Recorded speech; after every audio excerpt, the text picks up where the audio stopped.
Kita mulai aja. Selamat pagi, saudara-saudara sekalian yang saya hormati. Kita segera akan membuka perkuliahan untuk pagi ini. Ialah Manajemen Pemasaran Internasional kelas AX. Ya. Sekarang kita lihat di layar saudara untuk pertemuan hari ini.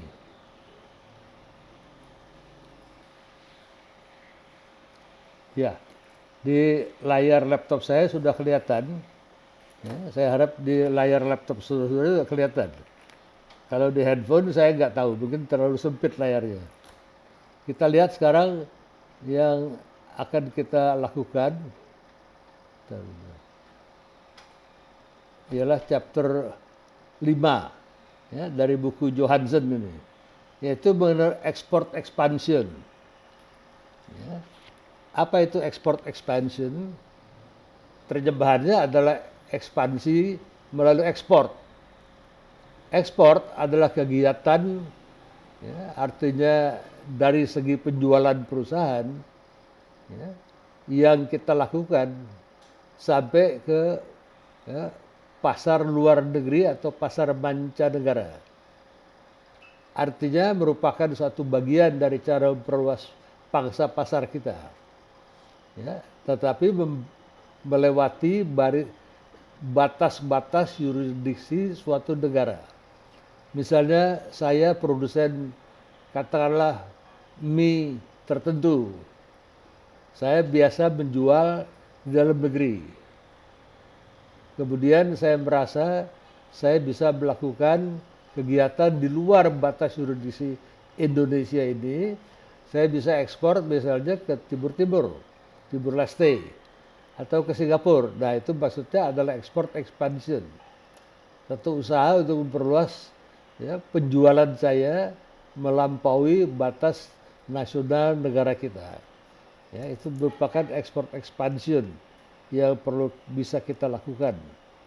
Nah, kalau kita bicara memasuki pasar mancanegara, pada hakikatnya menurut Johansson ada 4 entry mode.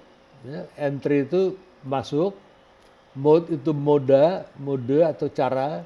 Jadi ada 4 cara untuk masuk ke pasar mancanegara. Ya, nanti akan kita bahas satu demi satu. Salah satunya ialah ekspor tadi itu. Ada 4, ekspor tentunya, kemudian licensing ya, atau franchising. Kemudian juga kita lihat juga ada strategic alliance. Strategic alliance ini dibagi 2 lagi. Yang terakhir adalah wholly owned subsidiary. Ya, ini akan kita coba bahas pada pertemuan hari ini. Kalau ada pertanyaan silakan. Ya, kalau sebelum kita teruskan. Nah, ini yang saya katakan tadi. Pertama-tama adalah exporting. Ya, exporting ini terdiri dari 2, ya, indirect exporting dan direct exporting. Saya akan jelaskan apa bedanya di antara keduanya itu. Tetapi apakah indirect exporting atau direct exporting itu termasuk klasifikasi yang disebut dengan non-equity. Apa itu non-equity? Equity itu adalah ekuitas atau modal. Ya, jadi pada exporting itu sama sekali kita tidak memerlukan modal apapun. Ya, hanya modal yang dibutuhkan di dalam negeri saja. Untuk keperluan ekspansi ke luar negeri itu kita non-equity. Ya, kita tidak perlu menanam modal. Kenapa begitu? Nanti kita lihat satu demi satu. Ya, yang disebut indirect exporting terjadi kalau kita menjual ya, tidak semata-mata berdasarkan kegiatan kita sendiri, melainkan melalui yang disebut perantara atau middleman. Ya, ada orang perantara, ada perusahaan perantara yang disebut dengan middleman. Salah satu contohnya yang tempat saya bekerja dulu ya, di Sumitomo Group. Nah, Sumitomo ini terutama mereka merupakan yang disebut Kabushiki Kaisa, Sogo Susa. Mereka adalah Sogo Susa, artinya apa? Trading company. Mereka bergerak di bidang perdagangan. Ya.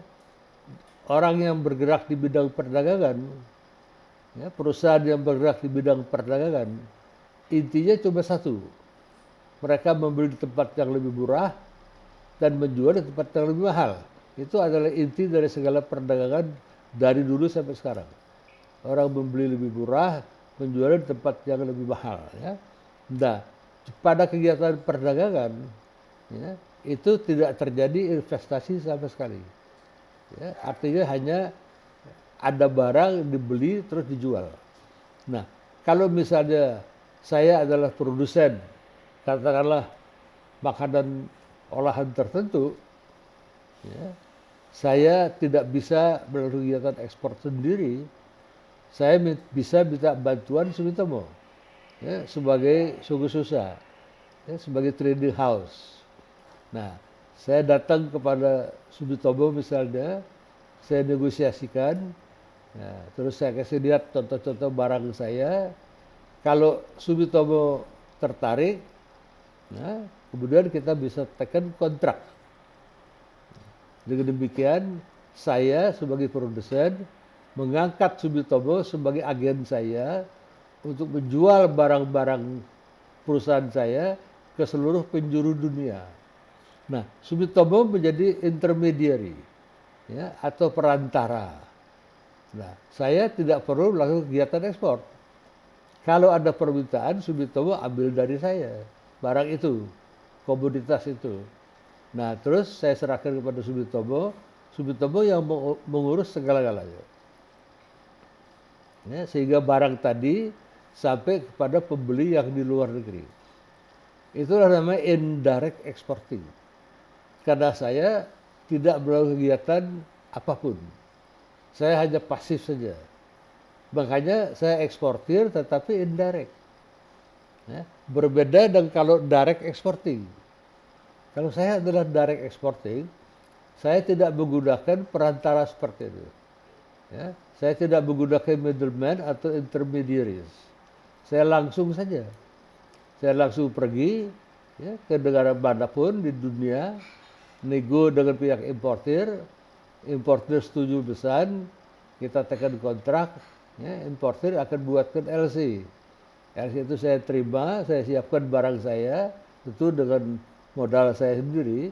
Nah, sudah selesai, saya serahkan kepada perusahaan pelayaran yang ditunjuk oleh importir. Jadi ini ada kegiatan aktif saya, ya, selaku eksportir.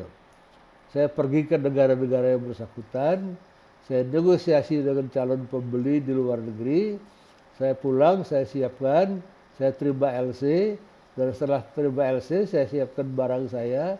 Biasanya ada lead time, namanya lead, ya, jangka waktu, jadi dikasih 30 hari, ya, sesuai permintaan. Dalam 30 hari, saya sudah harus serahkan komoditas ekspor tadi kepada perusahaan pelayaran yang umumnya ditunjuk oleh importer.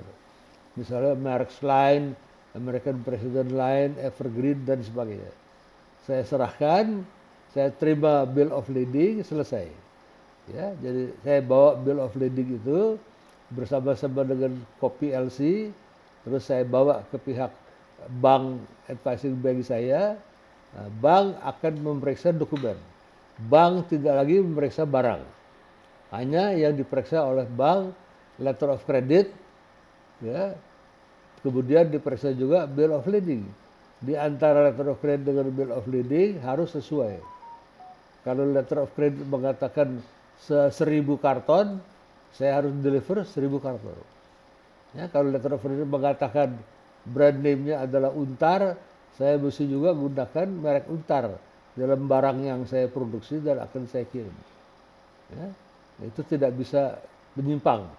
Kalau menyimpang terdapat namanya diskrepansi, ada penyimpangan, nanti advising bank saya di Jakarta ini akan menolak. Wah, Bapak ini keliru. Di LC ditulis misalnya 1000 karton. Bapak hanya menyerahkan 999 kurang 1 karton. Dia tidak akan mau membayar. Ya, jadi terjadi seperti diskrepansi.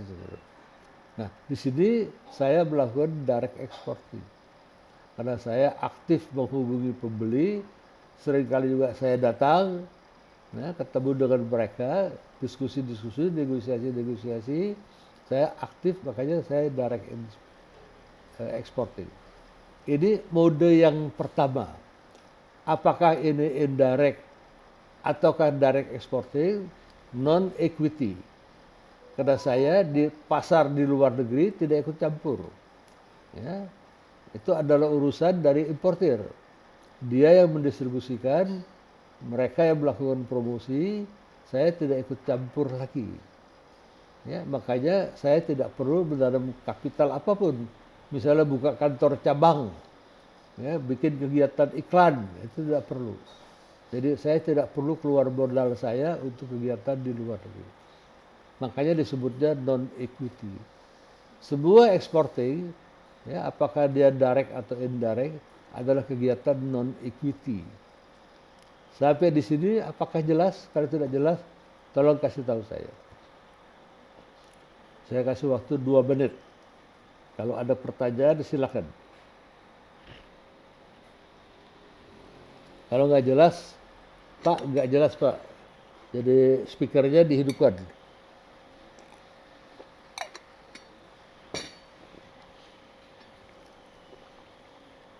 Jelas Pak. Jelas, oke, terima kasih. Kalau gitu kita teruskan. Mode yang kedua adalah mode licensing. Termasuk di dalamnya franchising. Ya. Ini juga non equity. Kita tidak perlu modal. Ya. Ambil contoh licensing, lisensi. Ya. Itu sepatu Nike, ya, sneaker Nike, itu bisa melakukan kegiatan licensing, datang ke perusahaan yang namanya Berka Group, yang dimiliki oleh, ya, Pak Burdaya Po, ya, dan Ibu Siti Hartarti. Ya, mereka pemilik dari pabrik sepatu Lik, ya, Berka Group. Jadi pihak Nike datang kepada Ibu Po Chiguan atau Bapak Po Chiguan, ya, Burdaya Po. Kalau Ibu Siti Hartarti. Nah, mereka deal, ya, spesifikasinya harus begini, begini, begini. Ya, spesifikasi apa? Spesifikasi sepatunya, ya, technical specification, kualitas. Nah, akan diskusi lagi berapa banyak pasang yang mau dibikin. Katakanlah 100.000 pasang, 500.000 pasang, saya nggak tahu jumlahnya, dalam waktu setengah tahun atau 1 tahun. Terus harganya, ya, per pasang berapa, itu diperinci. Ya, kalau semua sudah selesai, mereka tekan kontrak. Ya, dan di situ Nike memberikan lisensi kepada, ya, Berka Group untuk memanufaktur sepatu Nike. Biasanya disebut manufactured under license by Nike, ya, internasional, misalnya seperti itu. Nah, itu kegiatan licensing. Kemudian contoh yang kedua, franchising. Franchising seperti apa? Franchising adalah kurang lebih mirip, ya, seperti pada licensing, namun kalau mau dibedakan, licensing itu hanya spesial khusus di bidang produksi. Jadi ketika sudah jadi sepatu harus diserahkan kepada pihak Nike. Kalau pada franchising, setelah barang itu dibuat, ya, diproduksi, juga cara memasarkannya, ya, komersialisasinya, operasionalisasinya, pihak yang memberikan franchise itu juga ikut serta. Ya, contohnya apa? Starbucks. Starbucks itu ada 2 hal, ya, yaitu satu yang memberikan hak franchise, yaitu franchisor, yaitu pihak Starbucks Amerika sendiri, franchisor, ada di buku itu, sudah tinggal baca saja. Kemudian franchisee. Franchisee itu mereka yang menerima franchise. Dalam hal ini di Indonesia Starbucks penerima franchise adalah Mitra Adi Perkasa.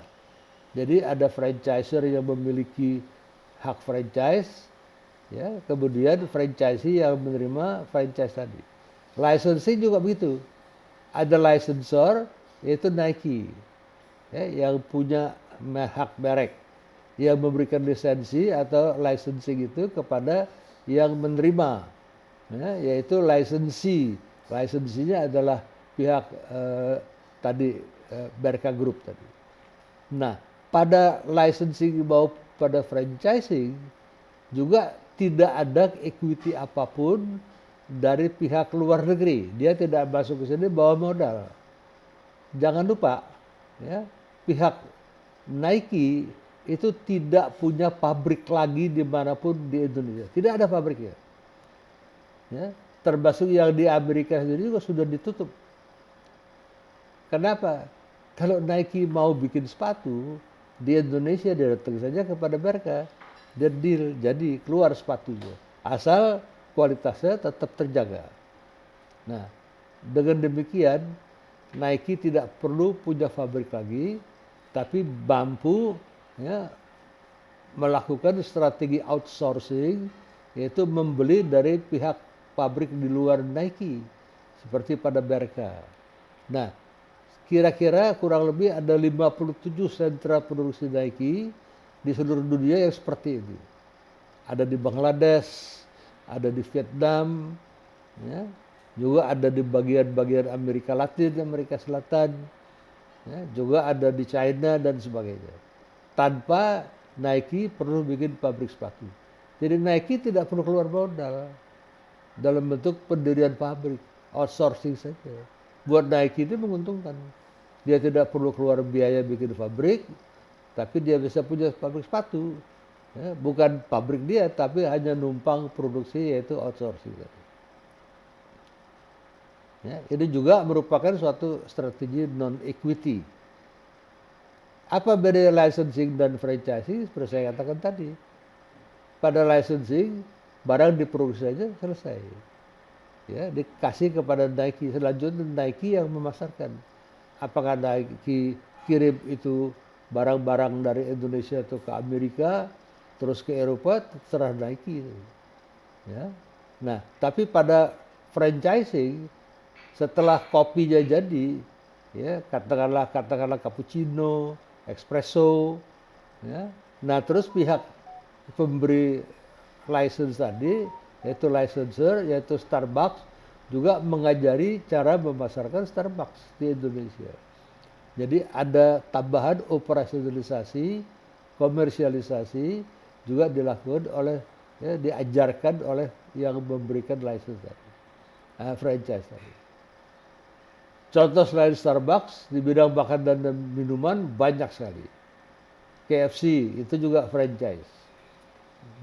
Diajarin cara menggoreng, ya, ya, artinya fried chicken, terus diajarkan cara menjualnya. Begitu juga misalnya pada McDonald. Sebagian dari McDonald adalah franchisee. Diajarkan cara bikin burgernya, cara bikin sup dan sebagainya, dan juga operasionalisasinya, marketisasi. Contoh lain hotel. Hampir semua hotel di Indonesia bintang 3, 4, dan 5, ya, kecuali yang di Bali 1, ya, Ritz-Carlton itu foreign direct investment, mereka punya sendiri. Tetapi di luar itu hampir semua hotel itu adalah franchising. Ya, misalnya Grand Hyatt itu franchise. Kempinski, Grand Indonesia itu juga, ya, artinya franchise. Termasuk yang bintang 3, Mercure, Ibis, ya, itu semuanya juga ada merupakan operasi dari franchising. Ya, katakanlah pada Marriott Hotel atau Ritz-Carlton yang ada di Mega Kuningan, yang tiap sebentar dibom, Nah, itu adalah milik dari seorang yang namanya Tan Kian, ya, seorang pebisnis Indonesia. Dia bikin hotel, nah dia datang kepada Marriott, saya mau, ya, melakukan franchising operation with you, saya buy your franchise. Dia beli hak franchise itu. di mana dia boleh menggunakan nama Marriott, ya, kemudian logo-logo Marriott, begitu juga Ritz-Carlton di seberangnya. Nah, kemudian dia bisa juga minta pertolongan dari Marriott untuk artinya merun the hotel, itu dengan special fee lagi. Ya, selain franchise fee, kemudian dia juga harus operational fee, dia harus bayar itu. Misalnya Marriott merekrut seseorang general manager dari luar negeri yang berpengalaman menghandle hotel bintang 5, ya, negosiasi gaji dan sebagainya, jaminan, itu dibayar oleh Tan Kian. Ya, kemudian orang ini yang memanage tapi menggunakan, ya, brand name dari Marriott Hotel. Demikian juga Ritz-Carlton Hotel. Jadi ketika di bom ketika itu, ya rugi bukan Marriott dan bukan Ritz-Carlton, karena mereka bukan pemiliknya. Mereka hanya memberikan izin menggunakan merek. Yang rugi secara fisik adalah Tan Kian sendiri. Jadi ketika melakukan renovasi hotel, hotel itu tutup berapa bulan, ya, Tan Kian nggak punya penghasilan, dan juga dari pihak Marriott dan Ritz-Carlton juga tidak mendapat royalti. Karena pada licensing, ya, terutama pada franchising, itu ada franchise agreement, di mana biasanya pihak franchisee memberikan royalti kepada franchisor. Ya, misalnya Starbucks memberikan, ya, artinya 5% royalty fee kepada Starbucks Amerika. Kurang lebih seperti itu. Ya, tetapi semuanya dari gross. Ya, pihak franchisor tidak mau dari net, karena dari net nanti bisa diakal-akalin. Ya, operational expense dibesar-besarkan, ya, macam-macam, sehingga akhirnya net income-nya kecil. Mereka tidak mau. Mereka mengambil, ya, licensing atau franchising itu dari gross. Berapapun expense yang dikeluarkan itu bukan urusan mereka. Jadi mereka hanya katakan 5% dari gross. Itulah kenapa kalau saudara makan atau minum di Starbucks, makan di McDonald dan sebagainya, saudara diminta untuk minta stroke pembayaran. Nanti kopinya itu diperiksa oleh auditor dari katakanlah McDonald atau Starbucks untuk secara random dicek benar tidak. Ya, itulah gunanya. Nah, ini pun adalah non equity. Sampai sekian jauh, apakah ada pertanyaan, saudara-saudara? Sebelum kita lanjutkan ke mode ketiga. Saya kasih 2 menit waktu untuk berpikir, kalau ada, dan bertanya.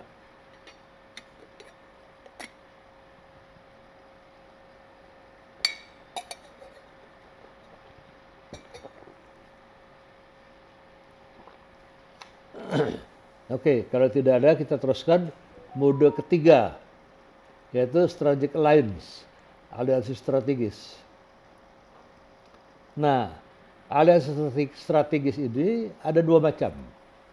Satu non equity juga, ya, yaitu ketika aliansi strategis tadi, ya, dilakukan hanya kerjasama operasional, ya, tanpa ada modal penyertaan. Contohnya, ya, misalnya dulu ada Singapore Airlines dengan American Airlines, ada strategic alliance. Penumpang Singapore Airlines yang ke Amerika, apakah dia berhenti di New York, ataukah dia berhenti di LA atau di San Francisco, ya, karena Singapore Airlines tidak boleh masuk ke dalam daratan Amerika. Ini perusahaan penerbangan asing, hanya boleh di lepas pantai, ya, seperti di LA, San Francisco, New York. Setelah itu kembali ke negaranya, ke Singapura. Nah, ada penumpang yang tujuannya bukan New York, bukan LA, ya, tujuannya bukan San Francisco. Mereka mau meneruskan misalnya ke Dallas, mereka misalnya mau ke Las Vegas, ya. Nah, mereka misalnya mau ke Miami, terus bagaimana ini? Biasanya dulu mereka cari penerbangan connecting flight sendiri. Nah, belakangan American Airlines dengan SQ muncul kesepakatan. Setelah mereka keluar dari SQ, mereka melanjutkan lagi menggunakan American Airlines. American Airlines jaringannya besar, ya, banyak. Ya, dan American Airlines itu pasti merupakan Amerika. Jadi statusnya domestic airline. Jadi mereka boleh menerbangi, ya, artinya ke kota-kota, terbang ke kota-kota yang berada di mainland Amerika. Lain dengan SQ tidak punya hak itu. Jadi ketika saya misalnya keluar dari LA, saya mau meneruskan lagi ke Las Vegas, saya tinggal cari American Airlines yang terdekat. Biasanya udah diatur, ya, termasuk juga koper saya, luggage saya itu udah berlaku automatic transfer. Ya, kalau dari New York misalnya mau ke Miami, ya, American Airlines yang dari New York ke Miami pada jam yang berdekatan itu sudah siap. Jadi penumpang langsung masuk ke American Airlines flight ke Miami, termasuk luggage dan segalanya. Tetapi baik American Airlines maupun SQ tidak perlu menyiapkan modal untuk membuat satu perusahaan tersendiri, tidak perlu. Ya, ini adalah loose alliance, jadi aliansi yang longgar. Selama mereka mau kerjasama, silakan. Paling-paling hanya kantor pemasaran bersama. Kalau suatu saat, ya, tujuan ini sudah tidak berlaku lagi, mereka juga akan putus itu. Strategic alliance seperti itu. Ketika American Airlines rugi, ya, walaupun sudah berjalan 10 tahun lebih aliansi strategi itu, mereka apply Chapter 11, ya, Singapore Airlines tidak happy lagi berpartner dengan perusahaan yang akan rugi. Buruk dampaknya buat Singapore Airlines. Jadi mereka putus. Kalau putus ya baik-baik saja. Ya, 1-2 bulan kasih surat, saya dengan ini we would like to cut off our relationship atau cease our operation, selesai. Tidak ada pembagian apa-apa. Ya, karena memang bukan ia merupakan suatu ikatan yang mempunyai akibat hukum. Nah, yang ini adalah non-equity juga. Ya, strategic alliance yang tanpa equity. Karena masing-masing tidak keluar modal, kecuali ya modal, ya, kantor pemasaran bersama itu saja. Atau cetak tiket sama itu saja. Ya, tidak besar itu. Tetapi ada alliance strategis yang kedua, strategic alliance yang kedua. Alliance strategis yang kedua ini adalah yang disebut equity. Kenapa? Karena perhubungan di antara duanya sangat erat. Tidak bisa tidak hanya cukup dengan berjalan misalnya lewat, ya, suatu aliansi strategis yang biasa. Jadi mereka membentuk suatu yang namanya joint venture. Ya, saking keterikatan yang sangat ketat, ya, keterkaitannya amat sangat intens, mereka putuskan ini nggak bisa dengan jalan, ya, operasional biasa saja. Kita bentuk joint venture. Misalnya contoh tempat saya kerja adalah Sumitomo dengan Toso. Toso adalah perusahaan Jepang juga. Mereka ahli membuat barang-barang chemicals yang berasal dari nafta atau keringat minyak bumi. Ya, misalnya polyvinyl klorid, ya, styrofoam dan sebagainya. Toso itu ahlinya. Sedangkan Sumitomo ahlinya cuma jualan di dunia, tapi nggak bisa bikin barang. Karena Sumitomo adalah trading company, adalah susah. Kalau nggak perlu sekali, mereka nggak mau bikin pabrik. Ya, buang mau kapital itu ekstra, nggak mau, berat. Tapi kalau terpaksa ya apa boleh buat. Dalam bisnis seperti itu. If you have to, kalau Anda harus, you have to, Anda harus. Kalau nggak keluar tuh mata dagangannya. Ya, barang dagangannya nggak keluar. Polyvinyl klorid yang nggak ada, ya, misalnya styrofoam juga nggak ada, yang mesti dibikin dulu. Makanya mereka mengajak Toso. Nah, untuk ini baik Sumitomo maupun Toso, ya, artinya menyingkirkan sebagian kapital sebagai modal suatu perusahaan baru. Itu perusahaan joint venture tadi. Sumitomo menyisihkan berapa ratus ribu dolar, nah, terus juga Toso berapa ratus ribu dolar, ada lagi juga SAU, ya, juga menyisihkan berapa ratus ribu dolar. Nah, mereka bikin pabrik. Ini namanya aliansi strategis joint venture. Nah, yang ini saudara-saudara, kalau yang ini sudah merupakan equity participation. Karena baik Sumitomo, Toso dan sebagainya menyertakan modal mereka, equity mereka. Ya, jadi joint strategic alliance dibagi dua. Non equity ya, seperti Singapore Airlines dengan American Airlines, dan yang satu lagi seperti yang saya sebutkan Sumitomo Toso itu equity. Ya, jadi pada equity itu ya, pada joint venture terdapat equity participation. Kalau kita bicara aliansi strategis yang pertama, seperti pada Singapore Airlines dan American Airlines, ya, itu banyak contohnya. Kenapa banyak contohnya? Ya, karena juga berlaku bukan cuma di bidang ya, pemasaran, di bidang networking, ya, bisa juga di bidang ya, dibuat aliansi strategis di bidang produksi, di bidang research and development itu bisa. Dulu ada LG sama kayaknya satu perusahaan Jerman, ya, satu perusahaan Jerman dengan perusahaan LG. Nah, LG terus juga bikin kerjasama dengan perusahaan Jerman tadi, ya, membuat research mengenai handphone. Nah, ketika kemudian LG dengan perusahaan Jerman ini berhasil, ya, kemudian mereka pasarkan. Kalau ada untungnya mereka bagi dua. Nah, ini kerjasama di bidang research and development. Siemens, LG Siemens. Ya. Kalau tidak ya selesai. Sekarang LG dan Siemens sudah tidak ada operasionalisasi lagi, sudah bubar. Bisa juga di bidang ya, jaringan. Dulu Shiseido dengan Johnson & Johnson.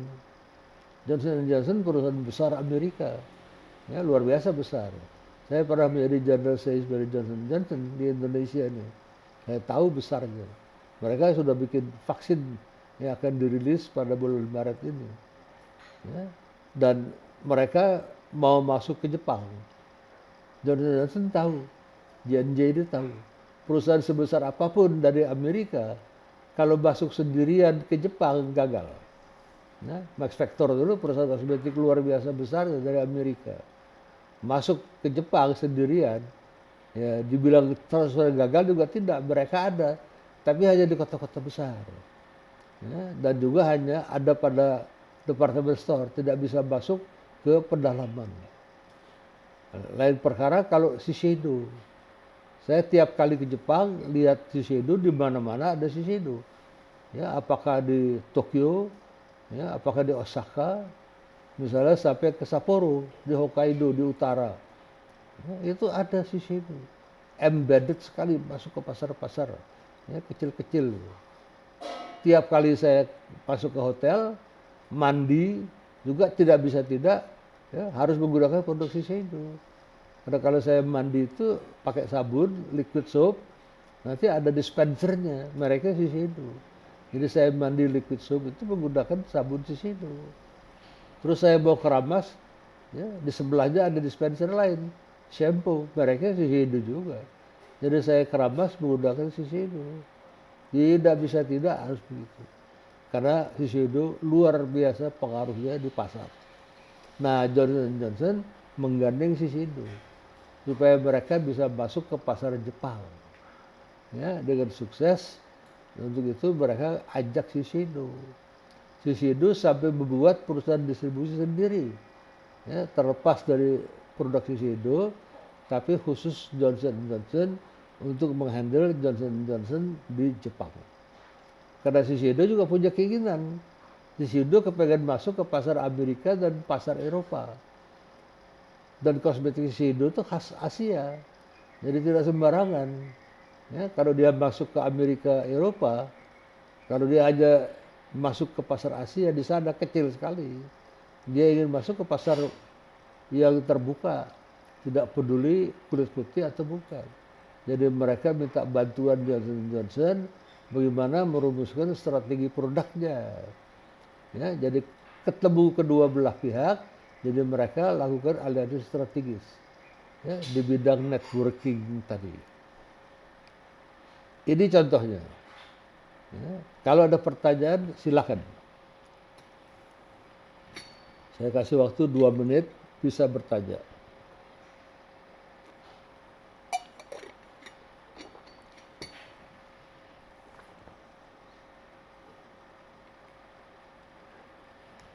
Baiklah, nggak ada. Kita sudah membahas 3 mode, 3 cara. Ya. Salah satu bisa Anda pilih. Yang kedua masuk strategi franchising. Ya. Kemudian juga hotel-hotel juga masuk strategi franchising. Ya, Kempinski, Grand Hyatt, Pullman Hotel itu bintang 5 atau bintang 3, Mercure, Ibis, semua franchise. Hampir semua hotel kecuali Ritz-Carlton yang di Bali itu semuanya adalah franchise operation. Terus keempat adalah wholly owned subsidiary. Ini mode yang 100% pakai equity, menggunakan modal. Karena wholly owned. Ya, seluruhnya artinya dimodali ya, dan dimiliki oleh perusahaan tadi. Contohnya apa? Unilever. Unilever masuk ke Indonesia sebelum RI berdiri tahun 45. Sudah masuk sejak zaman Belanda. Karena di dalam Unilever itu ada modal Belanda, ada modal Inggris. Jadi mereka at home dengan Hindia Belanda ketika itu. Mereka bikin pabrik. Satu di Surabaya, satu di Jakarta. Nah, modalnya 100% modal Unilever. Jadi kalau dewan direksinya ada 10 orang, semua dewan direksi itu berasal dari Unilever. Kalau dewan komisarisnya ada 10 orang, ya, semua dewan komisaris itu ya, ditentukan oleh atau diangkat oleh Unilever. Semuanya, karena itu milik mereka sepenuhnya. Lain dengan joint venture. Kalau joint venture, kalau dewan direksi 10, terus siapa yang store misalnya modal 70% dari kapital, mendapati 7 direksi. Begitu pula komisaris, dapat 7 komisaris. Yang bayar saham 30% akan mendapati 3 direksi dan 3 komisaris. Itu biasa itu. Karena siapa yang memiliki risiko paling besar, mendapatkan jatah manajemen lebih banyak. Ya, itu terjadi. Nah, pada wholly owned ya, subsidiary ini, orang hanya berani masuk kalau memang jaminan keamanan bagus. Kenapa? Karena mereka bawa kapital. Ya. Jadi tidak mau masuk ke negara-negara yang tidak stabil. Kan kita tahu ada kestabilan politik kan. Ya, misalnya seperti Afghanistan, kemudian juga Syria, tidak ada orang yang mau masuk. Dari situ akan berbahaya. Karena mereka bawa duit 10 juta, 20 juta dolar. Kalau mereka invest, mereka ingin supaya investment mereka selamat. Ya, tidak nanti diserbu habis. Ya, jadi kalau mereka tidak yakin, mereka nggak masuk. Mereka pilih apa? Kadang-kadang joint venture atau alliance strategis atau franchising. Misalnya Starbucks, McDonald takut masuk risiko ke Indonesia risiko. Ya, nanti ada bom, ada ini, ada ingin masuk juga, oke, tapi saya hanya kasih misalnya brand name saya. Terjadi pada Marriott, terjadi pada misalnya ada Ritz-Carlton punya Pak Tan Kian itu, akhirnya dibom. Tapi yang rugi bukan Marriott dan bukan Ritz-Carlton Amerika, melainkan Pak Tan Kian. Jadi kalau orang ragu-ragu, mereka masuk ke pasar internasional, mereka bisa menggunakan strategi franchise atau license dan sebagainya. Kalau mereka yakin, ya, mereka bisa masuk dengan foreign direct investment. Dan McDonald banyak di Eropa itu milik mereka, bukan franchise.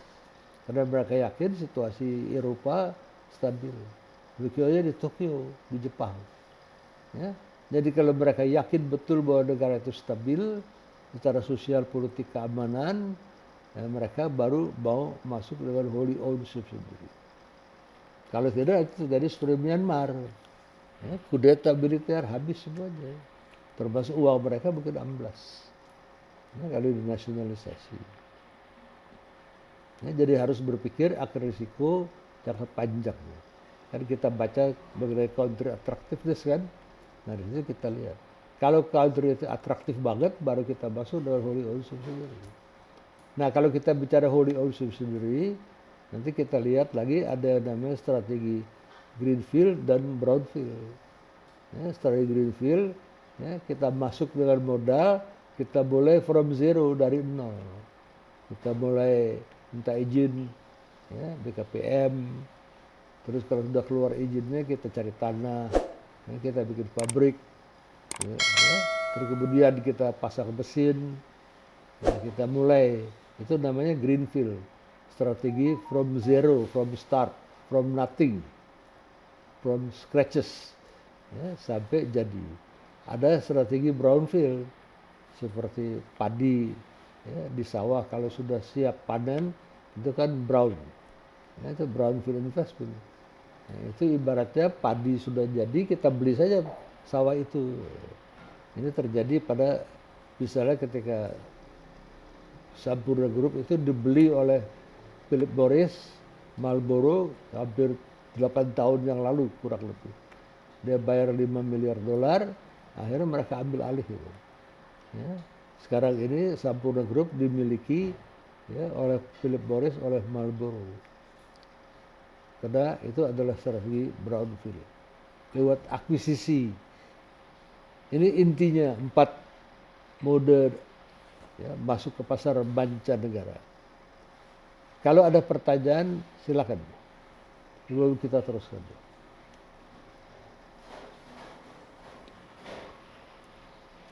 Baiklah, kita teruskan kalau tidak ada pertanyaan.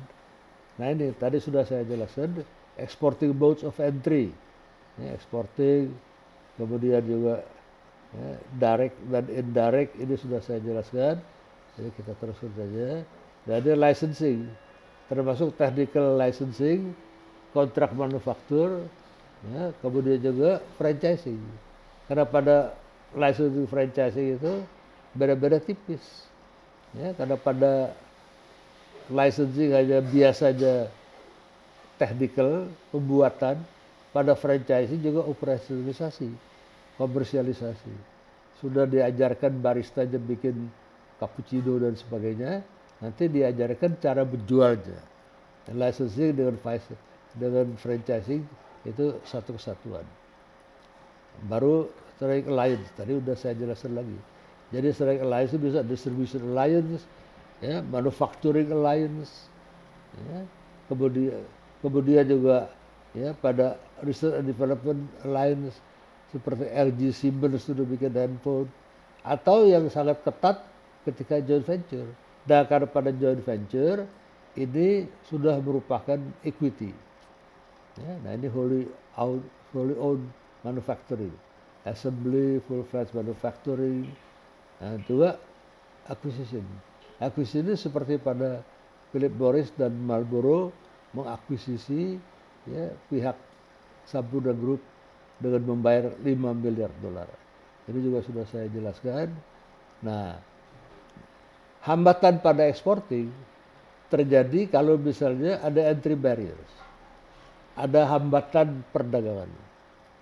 Pada hakikatnya entry barriers adalah apapun, ya, apapun hambatan, ya, yang membuat more difficult, menjadi tambah susah, ya, buat sebuah perusahaan untuk masuk dengan barang atau dengan service mereka.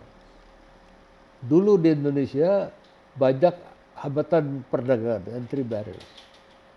Nanti saya jelaskan setelah itu. Pada hakikatnya entry barriers itu adalah yang disebut, ya, artinya tarif barriers, hambatan melalui tarif, misalnya import duty yang tinggi, yang banyak digunakan di zaman pemerintahan Orde Baru dulu oleh Soeharto, itu banyak menggunakan entry barriers. Ada juga yang disebut non-entry barriers. Yang dimaksud dengan non-entry barriers, contohnya yang paling banyak adalah kuota. Ya, dulu ketika multi fiber agreement masih berlaku, ya, berakhir sampai Desember 1994, jadi pada tanggal 1 Januari 1995 multi fiber agreement sudah tidak berlaku lagi. Tapi sebelum itu ada sistem quota.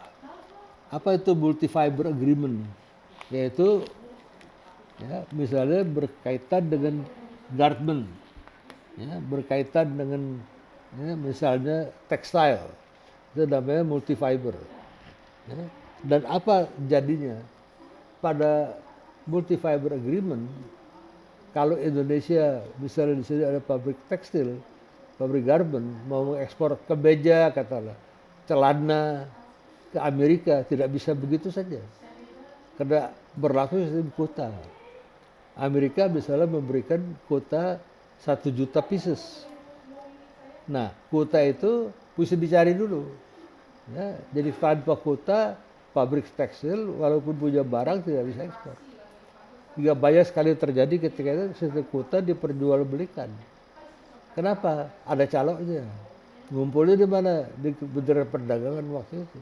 Nah, ada calok yang keluyuran. Calok ini untuk apa? Dia punya kuota. Nah, yang menerima kuota itu Kementerian Perdagangan. Jadi ada orang di Kementerian Perdagangan jualan kuota. Dia deal.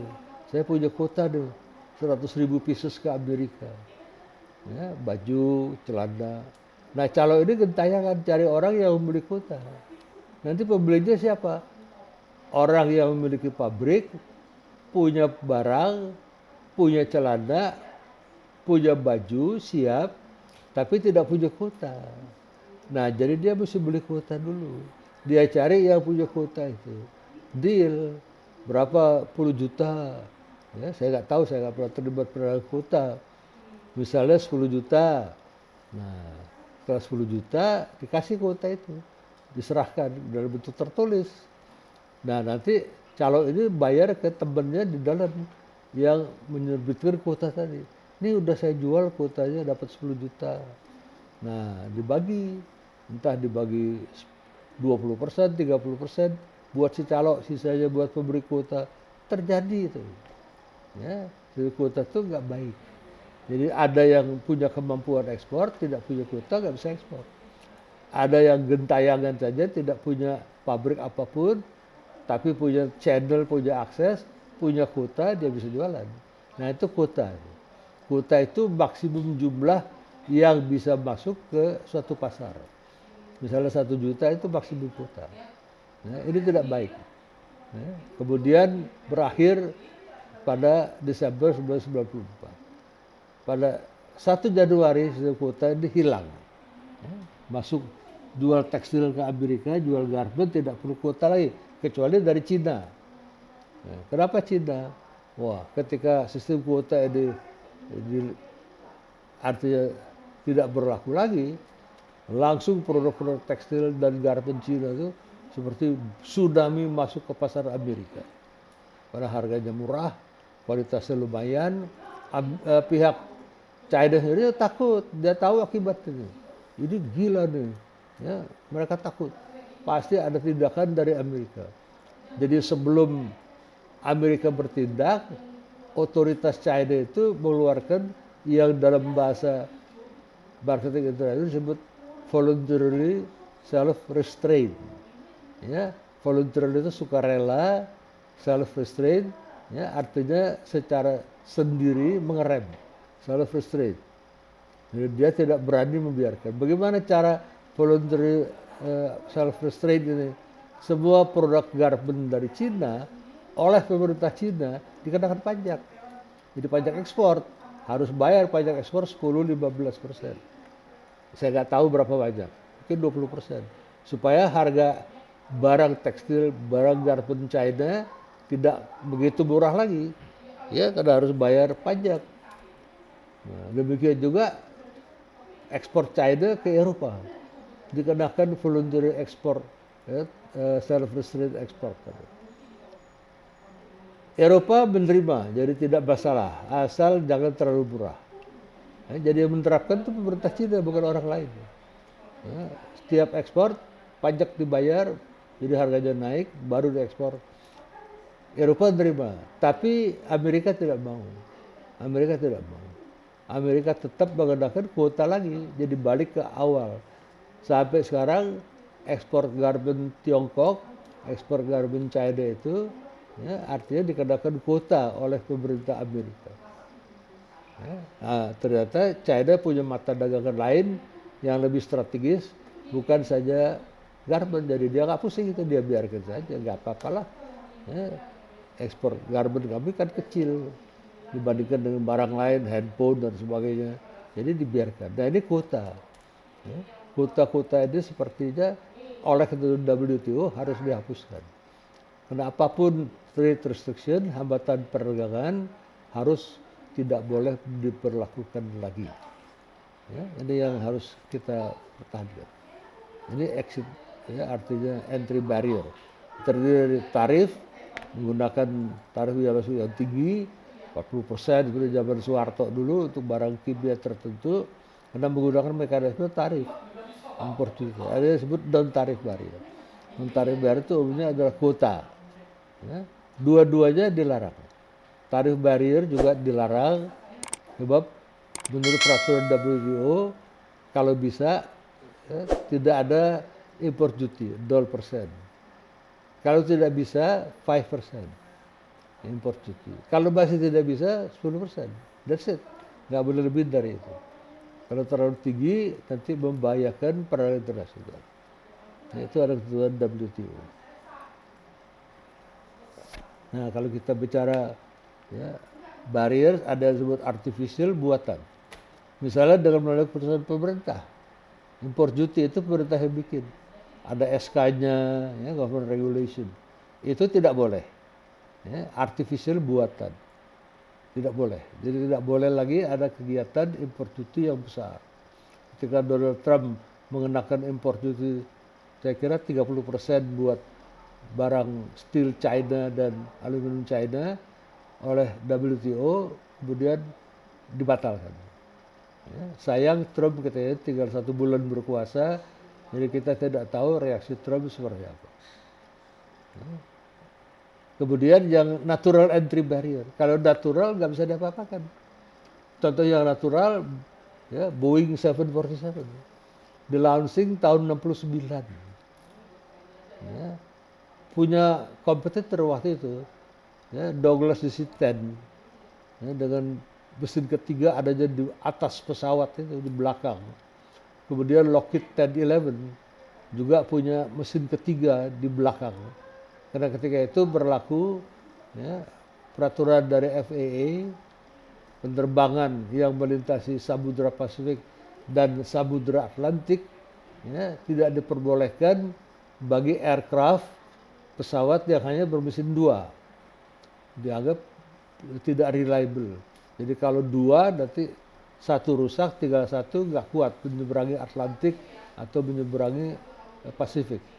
Makanya DC-10 keluar dengan mesin ketiga melalui peraturan ya, dari FAA. Harus lebih dari 2. 1011 juga begitu. Nah Boeing keluar dengan 747, itu mesinnya 4. Ya, dan akhirnya dia bisa mengalahkan ya, DC-10, bisa mengalahkan Lockheed 1011. Ya, Douglas DC-10 diakuisisi oleh Boeing karena menjadi bagian dari Boeing. Kemudian Lockheed 1011 ya, itu hilang juga karena Lockheed Electra itu berkonsentrasi pada pembuatan pesawat tempur. Misalnya pesawat F ya, 35 yang baru ini, itu merupakan hasil produksi dari Lockheed Electra. Jadi mereka konsentrasi pada pesawat tempur, tidak lagi pada pesawat komersial. Nah ini natural entry barrier. Nah 747 tidak punya musuh lagi. Ya nggak apa-apa, karena itu natural, nggak bisa disalahkan. Sampai Airbus itu datang. Ya, masuk ketika waktu itu tahun 2007. Nah, dominasi dari 747 hilang. Sekarang tidak ada orang mau beli 747 lagi. Ya, bayangkan. Nah, itu selama itu natural barrier. Bukan dibikin-bikin, bukan dibuat SK Menteri, bukan oleh government regulation, tapi terjadi sendirinya di lapangan secara alamiah. Itu tidak bisa diapa-apakan. Nanti kita lihat entry barriers kurang lebih seperti ini. Ya, misalnya ini adalah benteng kotak zaman dulu. Ya, ini adalah ya, jembatan, tarif ini, yang di sini adalah sungai. Biasanya kota zaman dulu dikelilingi oleh sungai, ya, supaya ada jembatan. Kalau jembatan dalam keadaan damai, jembatan turun. Jadi orang bisa keluar masuk melewati pintu kota ini. Di Cina dulu begitu, ya, hampir semua ini China. Ya, tidak ada kota terbuka seperti Jakarta. Ya, dulu aja zaman VOC masih ada tuh. Makanya ada pintu besar selatan, pintu besar utara. Nah di situ ada pintu besar benar-benar. Ya, kalau sudah malam jam 6 pintu besar ini tutup. Orang nggak bisa keluar masuk. Jadi orang kalau tinggal di dalam luar pintu kota sudah harus keluar. Kalau nggak dia nggak bisa pulang. Kalau orang tinggal di dalam pintu kota, ya, makanya ada pintu besar selatan, pintu besar utara. Itu ada pintunya. Sekarang tidak lagi ada pintu kursus seperti itu.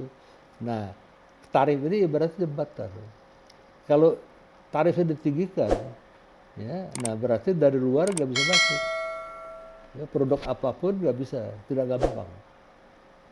Tujuannya apa? Untuk melindungi domestic market di dalam benteng ini. Ya, kira-kira seperti ini. Ya, ada artificial, ada natural. Kalau natural apa boleh buat? Nggak bisa diapa-apakan. Yang tidak boleh ada yang dari ya, artificial itu. Nah, biasanya kalau barrier tinggi, nah kalau low, kalau barrier low rendah, firm akan enter via eksporting saja. Kita ekspor saja. Saya ekspor ya, ke Amerika, ke Jepang, tanpa bikin pabrik. Ya, karena memang tidak ada barrier, kecuali kuota itu berlaku. Tapi kuota ya apa boleh buat. Ya, waktu itu saya terkena kuota. Ya, untuk jamur champignon itu saya dapat kuota kalau ke Eropa. Jadi penjualan ke Eropa saya kecil sekali. Nah, jadi saya lebih banyak jual ke Amerika. Ya, karena di Amerika tidak ada kuota untuk mushroom. Nah, tetapi saya kena kuota untuk ikan tuna saya. Ya, WGT, nah, itu kuota itu terjadi. Ya, tapi kalau hambatan tinggi, jadi mesti dirubah mode of entry-nya apa? Misalnya pada industri mobil, dulu ada peraturan zaman Soeharto. Ya, kalau mobil mau diekspor dari Jepang, dari Amerika, tidak bisa dalam bentuk gelap.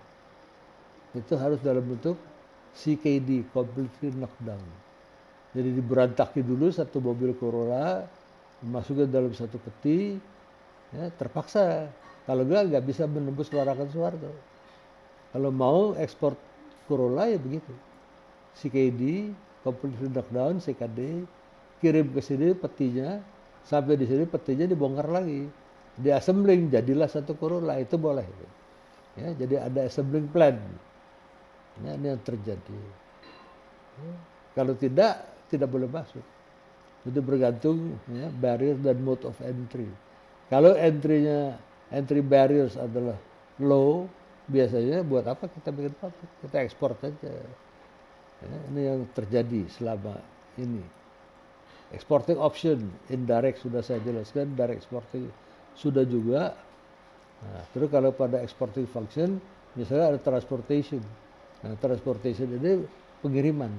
Biasanya yang memilih transport itu ya, perusahaan pelayaran adalah importer yang memesan.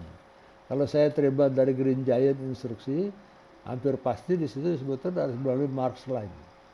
Ya, karena antara Green Giant dengan Maersk Line, mereka sudah pengalaman ekspor impor dan mereka sudah punya hubungan baik dengan Maersk Line. Mereka mendapatkan semacam tarif yang lebih menguntungkan buat mereka.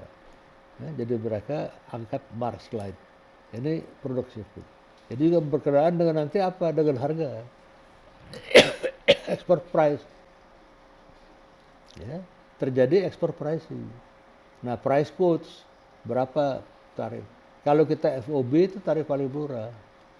Ya, nah, terus ada apakah kontan? Kalau LC saya selalu at site kontan. Ada lagi LC yang bisa baru dicairkan, misalnya 3 bulan belakangan itu bisa. Ya, itu namanya usance LC atau merchant LC. LC itu kalau saya selalu minta at site. Ya, dan itu adalah disebut ya, LC yang tidak boleh diubah dan at site. Artinya apa? irreconcilable, ya, at site. Jadi begitu saya tunjukkan LC itu ke bank, ditambah bukti saya sudah kirim barang lewat bill of lading, harus dibayar. Paling 2-3 hari dibayar. Ada lagi instansi LC, bisa 90 hari, bisa 120 hari, bergantung. Ya, jadi macam-macam letter of credit itu yang terjadi. Nah, terus pada pengiriman barang ekspor itu ada price escalation. Ya, mau tidak mau. Kalau saya kirim FOB $100, nanti ada freight cost. Katakanlah $20. Jadi 120. Karena freight cost itu mesti dibayar. Sehingga sampai ke negara tujuan, importir di Jerman, ya, terus di Amerika. Nanti di sana mesti bayar import duty. Katakanlah 10, ya, menjadi 130. Nanti kalau di Amerika ada inland transportation cost. Karena sampai di pelabuhan mesti dikirim ke seluruh Amerika Utara. Amerika itu luas, bisa ke barat, ke timur, utara, selatan. Nah, jadi nanti ada inland transportation, mereka harus bayar. Importir bukan saya loh, importir. Nah, kalau sudah mereka bayar import duty, mereka bisa, ya, artinya kirim kemana-mana, baru mereka tambahkan profitnya, cuannya. Ya, kalau profitnya cuannya 10, jadi 140. Jadi nggak mungkin mereka jual di Amerika tuh $100 seperti saya jual di sini. Itu namanya escalation price. Price yang escalate bertambah kalau kita kirim barang. Jadi hampir tidak mungkin harga barang itu sama dengan $100 seperti di Indonesia. Ya, apalagi kalau jual lebih murah tidak mungkin. Sama aja hampir tidak mungkin. Nah, kalau itu terjadi, nanti terkena apa? Dumping. Ya, dumping. Nah, sebelum itu kita lihat beberapa harga ini. Free on board tadi saya bilang. Atau misalnya, karena ini free on board saya serahkan ke perusahaan pengapalan. Ini barang saya. Ya, serahkan kepada Maersk. Nah, itu harga FOB, free on board. Atau free alongside. Ya, karena saya serahkan ke mereka. Setelah itu mereka nanti kirim ke dalam barang. Ya, itu harga paling murah. Ya, nanti ada lagi CFR, ya, cost and freight, ya, yaitu cost saya, harga barang saya, tambah freight. Kalau freight cost ke Amerika kata ada 20, lalu harga saya 100, sudah 120. Jadi kalau saya offer CFR, harganya 120. Tidak 100, kalau 100 harga FOB. Karena freight cost-nya tidak saya hitung. Tapi kalau insist saya masukin harga freight, ya CFR tambah 20. Nanti ada lagi CIF, Cost Insurance and Freight. Kadang-kadang ada yang minta saya mesti tolong diasuransikan. Saya takut nanti barang saya tenggelam. Jadi premi asuransi itu saya bebankan. Cost Insurance and Freight. Ini lebih mahal lagi. Kalau tadi CFR itu 120, insurance 10, jadi CIF-nya menjadi 130. Itu yang terjadi. Ini harga-harga. Ya, biasanya Indonesia menjual free on board. Nah, ini dumping tadi. Kalau menjual di luar negeri sama atau lebih murah dari harga di Indonesia, nanti bisa kena tuduhan dumping menurut ketentuan WTO. Karena tidak mungkin karena ada price escalation.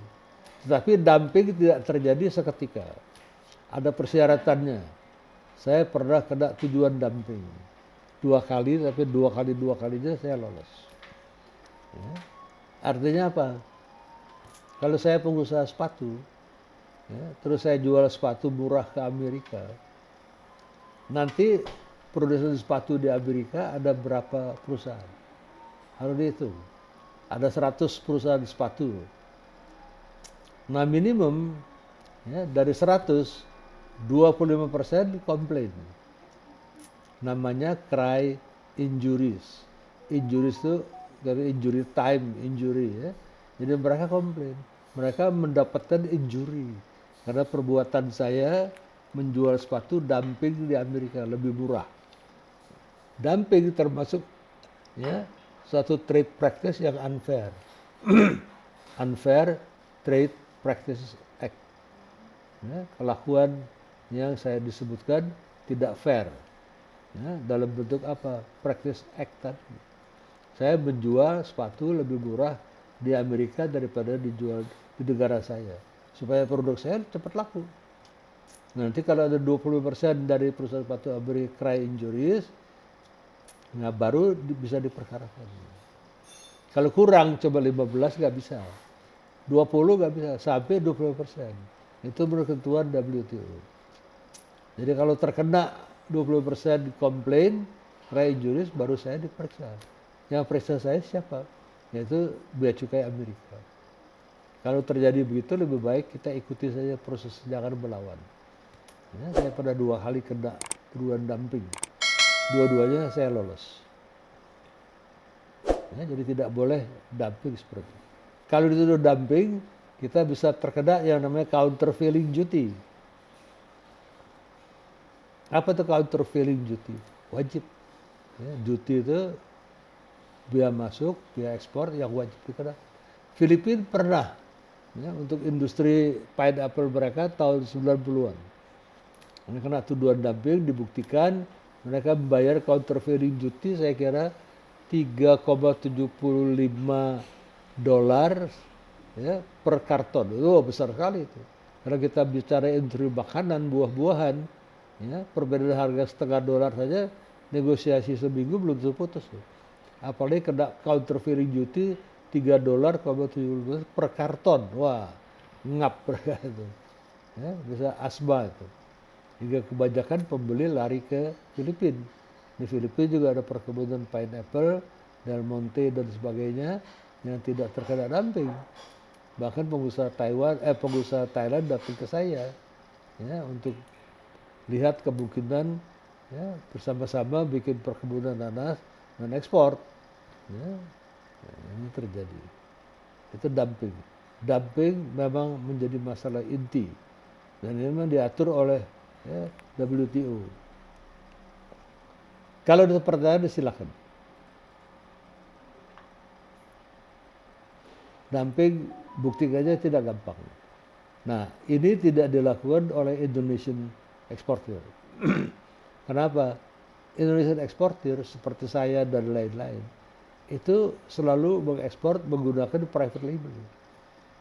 Jadi kalau saya misalnya ekspor ya, shampoo yang mushroom, saya gunakan label Green Giant, itu private label mereka. Saya produksi, terus labelnya di kaleng itu adalah label Green Giant. Jadi saya tidak perlu cari local distributor, karena saya tidak urusan. Nanti distribusi di Amerika itu adalah oleh Green Giant. Dan itu produk mereka. Ya, jadi tapi untuk kalau saya adalah eksporter aktif, ya, kemudian pakai label saya promosikan, saya bisa cari distributor. Itu ada persyaratan distributor yang harus kita lakukan. Umumnya Indonesian eksporter tidak melakukan itu. Ya, karena kalau kita cari distributor itu ada screening kriteria. Apakah punya pengalaman di bidang produk yang sama, apakah mau kerjasama, apakah modalnya kuat, pada strength. Ya, itu mesti kita screen. Tapi saya tidak pernah lakukan itu. Karena mereka biasa pesan LC, ya, saya dapat jaminan pembayaran. Ya, nah ini tidak, kita skip saja itu. Nah ini direct exporting local distributor yang tidak pernah dilakukan oleh saya atau perusahaan Indonesia yang lain. Nah, kalau kita bicara direct exporting, itu kita bicara payment. Salah satu adalah letter of credit. Dan ini paling banyak digunakan di negara dunia ketiga, termasuk Indonesia. Ya, ada lagi open account. Kalau waktu saya di Sumitomo tidak pakai LC. Saya sudah di Sumitomo Jepang, ya, kita misalnya kita impor barang atau mereka ekspor, mereka kasih nota saja. Udah berangkat ini. Please check. Ya. Setelah dicek, ya kita langsung kirim pembayaran. Hanya bank transfer saja, open account. Kalau pakai LC nanti kena ya, komisi, apakah 10%, tapi cost itu nggak mau kita bayar. Ini kalau saya jual barang ke Sumitomo Singapura, ya, demikian juga terjadi ya, paymentnya adalah open account. Tapi lepas dari itu kalau tidak kena, umumnya hampir pasti pakai letter of credit, LC. Nah ini paling aman. Letter of credit jaminan pembayaran yang dibuat oleh bank di negara importir. Ya, jadi dia menjamin kalau tidak dibayar nanti saya bayar. Nah, mereka bikin LC atas permohonan permintaan dari eksportir yang di luar negeri itu. Nah, bergantung dari kendal apa tidaknya. Kalau kendal sekali mungkin importir hanya store 30% saja, ya, dari LC 40%. Kalau belum kenal mau tidak mau harus ya store 100%. Kalau 1 juta dari bayar 1 juta dolar, baru issuing bank namanya di negeri importir akan mau mengeluarkan LC. Nah, LC itu pada akhirnya jaminan pembayaran. Kalau barang saya sebagai eksportir sudah saya serahkan kepada perusahaan pelayaran dan ada bukti ya, bill of lading, ya, kalau misalnya importir gagal bayar, ya, bank tadi yang mengeluarkan LC tadi akan bayar. Itu jaminan pembayaran. Jadi ada pegangan. Kalau tidak nanti ribut. Saya maunya sebagai sebagai eksportir kirim duit dulu baru saya kirim barang saya. Kalau saya kirim barang saya dulu saya belum terima duit, nanti bisa celaka saya nggak terima duit. Pihak dari importer juga begitu. Kalau saya kirim duit saya dulu, nanti duit saya hilang, barang nggak diterima. Jadi dia minta saya kirim barang dulu. Jadi ayam telur. Makanya diperlukan artinya intermediary, ya, artinya ada middleman berupa bank tadi. Issuing bank yang ada di negara importir yang mengeluarkan letter of credit, jaminan pembayaran, diberikan kepada advising bank saya di sini. Ya, ini yang terjadi. Ini adalah cara kerja letter of credit. Jadi importir itu minta dibuatkan letter of credit. Letter of credit dikirim kepada bank saya di Indonesia. Udah diatur dalam sales purchase agreement. Nah, ini juga direct exporting. Nah, seperti saya katakan, kegiatan import ekspor harus ada izin. Ya, harus ada ekspor license dan sebagainya. Lalu nanti kita juga bisa bikin ya, pelaporan ekspor barang PIB. Kalau kita impor nanti PIB, pelaporan impor barang. Jadi setiap kegiatan yang tidak ada izin ilegal berarti selundup, bukan diekspor, bukan diimpor. Ya, jadi mesti ada izin seperti itu. Dan sebagainya. Export expansion. Dulu ada yang namanya cultural distance. Orang mau ekspor ke negara-negara yang artinya budayanya lebih dekat. Dari Indonesia ekspor ke Singapura, ya, ekspor ke Malaysia. Itu kelompok dari Scandinavian Uppsala School. Salah satu misalnya Johansen. Pokoknya Wittersheim, Paul, Losteringen, ya, Valne, Johansen, termasuk kelompok Uppsala School. Tapi dalam disertasi doktor saya, penelitian saya bisa buktikan bahwa saya tidak mengikuti ini. Sekali ekspor, saya bisa ekspor ke Amerika, Eropa, Jepang. Jadi cultural distance itu saya bisa buktikan tidak berlaku untuk ekspor dari Indonesia. Ya, ini kita lihat dan dekat dulu nih. Ya, misalnya similar countries, ya, Malaysia, Singapura. Baru setelah itu yang jauh. Saya bisa langsung ke yang jauh. Ya, itu keunggulan disertasi saya bisa patahkan. Ya, ini kita lihat stages indirect export, direct export dan sebagainya. Ya, tidak semua perusahaan itu bisa born global. Ada perusahaan yang susah born global. Perusahaan makanan itu tidak gampang. Ya, karena misalnya kita ekspor masakan Indonesia rendang, nah nanti setengah mati. Ya, orang Eropa, Amerika tidak tahan pedas. Makanya ketika Mexican food itu masuk ke Amerika lewat Texas dan sebagainya, yang masuk yang gampang. Taco itu tidak pedas. Burrito juga tidak pedas. Tapi kalau dia yang pedas sekali, spicy, nanti orang Amerika tidak suka. Ya, jadi kita lihat harus hati-hati. Dan biasanya ada waterfall strategi seperti air mancur. Sini sedikit. Dari atasnya dia turun sampai ke sini, ke danau, ya, atau ke sungai. Ini waterfall. Ya, saya tidak melakukan ini. Saya melakukan, ya, artinya sprinkler, ya, sprinkler strategi. Ya, sekali ekspor ke banyak negara. Nah, ini sprinkler. Jadi saya di sini Indonesia, jual ke Eropa, jual ke Amerika, jual ke Jepang. Scandinavian country. Jadi sekali jual banyak ke banyak negara. Saya menggunakan strategi. Ya, ini yang harus saya sampaikan kepada saudara-saudara. Nah, biasa juga importer as trade initiator. Saya tidak, saya aktif. Maka tiap bulan dulu saya pergi ke Amerika, Eropa. Ya.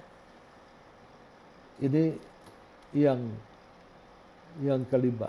Nah, yang keenam kita akan lihat sedikit. Nah, yang keenam, bab keenam sebenarnya adalah penekanan dari tadi yang saya sudah jelaskan, licensing, franchising, ya, trade alliance dan foreign direct investment. Ini hanya penegasan saja. Non-exporting modes of entry, licensing, option, franchising, trade alliance. Ya. Di situ ada fully owned subsidiary dan FDI. Saya kira itu saja. Kalau ada pertanyaan silakan. Terima kasih. Itu saja. Ada yang kelupaan? Enggak ada. Ya, saya kira terima kasih banyak dan jangan lupa ya, masukkan ya, surat tugas paper kedua. Ya, nanti saudara lewat ketua grup masing-masing kirimkan ke saya. Selamat siang, sampai ketemu lagi. Ya, sampai ketemu hari Minggu depan. Terima kasih. Terima kasih. Terima kasih. Terima kasih.